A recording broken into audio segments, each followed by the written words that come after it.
In today's video, we break down 3 brutal animal attacks caught on camera, raw, unfiltered moments where one wrong move and cost people their lives, from 2 teenagers provoking a bull moose to a construction worker cornered by a black bear. But first we begin in California, where a surfer's GoPro captured the brutal attack of a great white shark. It was June 3rd, 2017, off a small cove in Santa Cruz County, California. The light had barely broken the horizon, leaving the water a flat gray sheet that reflected nothing back, and the shoreline was quiet, except for the dull hiss of small waves rolling over kelp. The cove felt like a place where a miscalculation could unfold without anyone noticing until too late. Evan Dupois, 25, worked as an auto shop apprentice in Watsonville, usually taking his surfboard out before his shifts started. He was known by a few regulars on the beach as polite, quiet, and meticulous about checking tide charts and weather more than most casual surfers. His routine was simple: dawn patrol, a short loop along the outer kelp line, and a few minutes of recording on his GoPro for personal logs he rarely shared. He had taken the board out hundreds of times in similar conditions and trusted his ability to read the water. The convenience of a quick session before work mattered to him, and the cove, familiar and predictable, had rarely presented problems. He had heard mentions of increased shark activity that week, but was unconcerned. Seal carcasses occasionally washed up along this stretch, and notices were often posted out of caution rather than direct threat. Whether he saw that specific advisory about a fresh carcass found the previous evening remains unclear, but his decision to surf out was consistent with his habit of continuing sessions unless conditions were outright dangerous. He wore a thin wetsuit, strapped the GPORO to the nose of his board, and walked into the cold surf with practiced confidence. Farther out, the coastline formed a natural channel where dense kelp beds bordered deeper water. This region hosts high concentrations of seals and sea lions, and great white sharks commonly patrol the edges, using contrast between light surface water and darker depths to ambush prey. Adult whites in this part of California often reach 13 to 14 feet, capable of vertical breach strikes at speeds exceeding 25 miles per hour. Their typical pattern, near dawn, involves silhouette-based predation, rising from below to seize what they interpret as a seal or sea lion resting near the surface. Several sea lions had been reported behaving nervously that week, avoiding usual haul-out spots and milling near kelp beds. The carcass advisory suggested an active predator had fed recently, increasing the likelihood of continued passes along the same route. As Evan launched at 5:32 a.m., his visibility was limited by fog, and the low-angle light further obscured shifting shapes under the surface. At 5:41 a.m., his GoPro showed multiple sea lions grouped 40 to 50 yards away, moving in tight arcs, behavior known among local surfers as a potential predation signal. He angled slightly left but continued forward, likely interpreting them as routine early morning activity. At 5:44 a.m., a single large swirl appeared off his right rail. He looked back briefly, pausing his stroke, then resumed paddling, assuming it was a sea lion cutting beneath him. 1 minute later, the camera shook as his board rose slightly from below. The movement was abrupt but minor, consistent with a shark bumping from beneath to investigate shape and buoyancy. Evan shifted his weight, bracing lightly, but did not express alarm. The attack began at 5:46 a.m., documented clearly by the GoPro. The board was lifted sharply as a great white, estimated at 13 to 14 feet, launched from directly underneath. The shark's head and upper body broke the surface in a near-vertical strike, jaws clamping around Evan's torso. The force sent him upward, then forward into the water on the left side of the board. The bite fractured ribs instantly, tearing through neoprene and compressing his chest enough to produce a sharp exhale captured faintly on audio. Water churned violently as the shark pulled him several feet down before releasing, a common reaction in mistaken identity bites when the shark reassesses the target's density and resistance. Evan surfaced, partially on his side, attempting to orient himself. Footage showed him attempting to stay on the board briefly, using one arm for support while the other trailed in the water, though his movements were disorganized. A wide plume of blood spread around him, fanning out through the surface layer. The shark passed beneath again, its shadow visible on the drifting camera as it circled. A bump to his right side rolled him slightly, likely triggered by involuntary thrashing or the blood dispersing faster in the cold cold water. On the second strike, the shark approached laterally, seizing his left leg just above the knee. The movement pulled him under with abrupt force, and the femoral artery was severed. The surrounding water darkened quickly. The camera, no longer stable, drifted several feet away, capturing only the disturbance of water and the faint outline of the struggle. Current carried his body a short distance toward the outer kelp line before movement slowed, consistent with local near-shore drift patterns. Within seconds, the motion slowed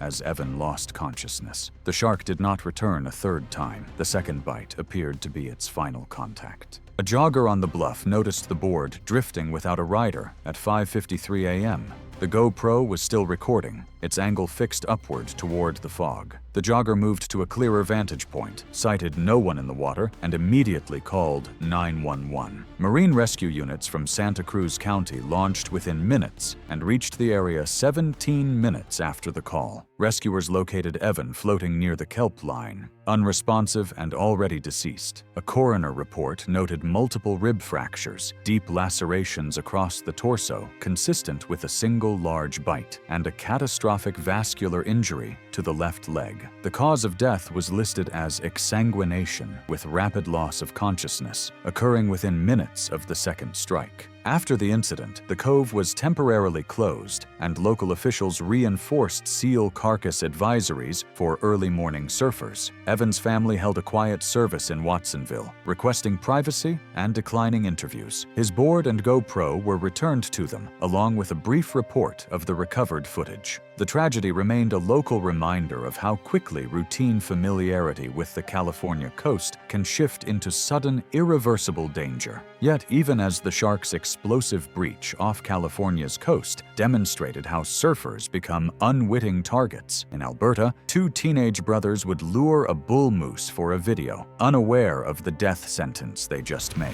It was November 9th, 2018, on a rural property outside Hinton, Alberta, where the frost still clung to tire tracks and the cold air settled heavily against the tree line. The driveway security camera faced the yard as usual, capturing a scene that started as routine mischief and drifted towards something neither of the two brothers understood in time. Milo Moffat, 16, had grown up in that yard. He was a quick-moving, restless kid who liked tinkering with his family's old cameras, using the driveway angle to stage small jokes for friends. His reputation at school was harmless, the boy who made short clips of raccoons stealing outdoor cat food or deer nosing through the flower beds. He planned to take a media class the next semester and had been trying to build a small library of footage for a class project. Most of it silly, none of it serious. Because moose were a common fixture along the wildlife corridor behind the property, Milo and his younger brother often misjudged the danger, treating them like oversized props rather than powerful, unpredictable animals. Jarrett, 14, followed Milo's lead in most things. He admired how confidently Milo moved around the property and how casually he treated the animals that drifted through. Their parents, both working early shifts, trusted them to wait for the bus without issue. The boys had grown accustomed to the wildlife corridor that passed directly behind their property, and they assumed moose were calm and slow-moving due to frequent sightings. In reality, adult bulls in early rut can be highly unpredictable and aggressive. That morning, the yard sat under a thin layer of ice, the grass stiff and pale, while the willow thickets beyond the driveway rustled lightly with the shifting air. Moose moved through that region to feed on willow shoots, and adult bulls in early November carry both heightened aggression and reduced fat stores, making their ribs faintly visible. Bulls can exceed 1,000 pounds with antlers spanning 4 to 5 feet, and charges can reach speeds over 30 miles per hour. Unlike deer, moose attack with both antlers and hooves capable of breaking bone. That morning, the boys found leftover Halloween pumpkins in the garage and carried them out to the driveway, placing them near the camera's range. Local advisories had noted increased moose activity due to early rut behavior, with bulls approaching driveways in search of food, though this was not widely understood by the boys. At 7:09 a.m., footage showed Milo and Jarrett laughing as they set 2 pumpkins near the garage wall, angling them so the moose would stand in frame. Their plan was straightforward: forward. Draw a moose close enough for a humorous shot of its head filling the camera. At 7:14 a.m., a large bull stepped through the willow grove, ribs faintly visible, steam drifting from its nostrils. It approached the pumpkins, lowering its head to feed. Jarrett stayed near the garage door, filming on his phone, while Milo moved forward onto a slick patch of thin ice, reducing traction and increasing the likelihood of an uncontrolled movement toward the bull. The bull raised its head twice, ears flicking back and tightening, typical agitation signals. Milo hesitated only briefly each time, then crept another step closer, minimizing his perception of risk while appearing in frame for the camera. The moose shifted its weight, head angled, but returned to feeding. At 7:16 a.m., Milo stepped again, setting his foot onto a glazed ice patch covering frozen soil. The surface gave way slightly, pitching his weight toward the bull in an abrupt lunge. From the camera's angle, his body moved directly into the bull's field of view, closing the distance in a way that would read as an approach or challenge. The reaction was immediate and decisive. The bull's head snapped upward, and within a fraction of a second, it launched forward in a full defensive charge, covering the short distance with explosive force typical of rutting bulls. The impact drove Milo backward, slamming him into the aluminum garage door hard enough to dent 2 vertical panels. The sound carried sharply across the yard, metal folding inward under the strike. The bull pinned him there, antlers pressing into his chest. One tine punctured the upper abdomen, likely penetrating several inches, consistent with observed antler morphology. Milo's legs buckled, sliding slightly on the ice, leaving him trapped between the antlers and the door. His attempt to brace against the metal left visible smears of blood on the panel. The moose pulled back half a step, then drove forward again, lifting Milo off the ground by pressing with antler leverage, then dropping him onto the ice. Its front hooves struck his ribcage in rapid succession, consistent with high-force blunt trauma. A second hoof landed across his neck and shoulder, and his movement diminished immediately. Jarrett screamed and grabbed a snow shovel, throwing it with both hands. The shovel clattered against the moose's hindquarters, but the bull only turned briefly, ears pinned flat, then resumed stomping, delivering 3 more strikes to Milo's torso. By the 8th or 9th strike, the victim showed no signs of voluntary movement, consistent with severe trauma and rapid incapacitation. After roughly 15 seconds, the bull backed away, breathing hard, scanning the driveway. It hesitated once, then trotted toward the tree line, disappearing between the willows, its hooves cracking thin ice with each step. Jarrett ran to his brother, then recoiled, stumbling backward as he realized the extent of the injuries. At 7:18 a.m., hands shaking, he called emergency services from his phone. Police and EMS arrived 11 minutes later. They found Milo unresponsive with massive trauma to the chest, neck, and abdomen. The coroner's findings listed multiple crushed ribs, puncture wounds consistent with antler penetration, and extensive blunt force injuries from repeated hoof strikes. Death was attributed to traumatic chest compression and rapid internal hemorrhage, consistent with moose attack mechanics observed in the region. Wildlife officers emphasized that rutting bulls interpret fast, close movements as threats, and that attempting to attract them with objects or food dramatically increases the likelihood of attack. Investigators also reviewed the driveway camera footage, which captured the charge and the brief struggle, and used it to verify the sequence of events. Jarrett attended several weeks of trauma counseling arranged through local services, focusing on managing intrusive memories and the sensory details he had witnessed at close range. The family fenced the willow edge later that winter to reduce wildlife access. As the moose left, a brother traumatized from his siblings' horrific, crushing death, 3 years earlier at a North Carolina construction site, a foreman would bang on a dumpster occupied by a black bear, unaware that his attempt to scare off the animal would trigger a throat-crushing mauling.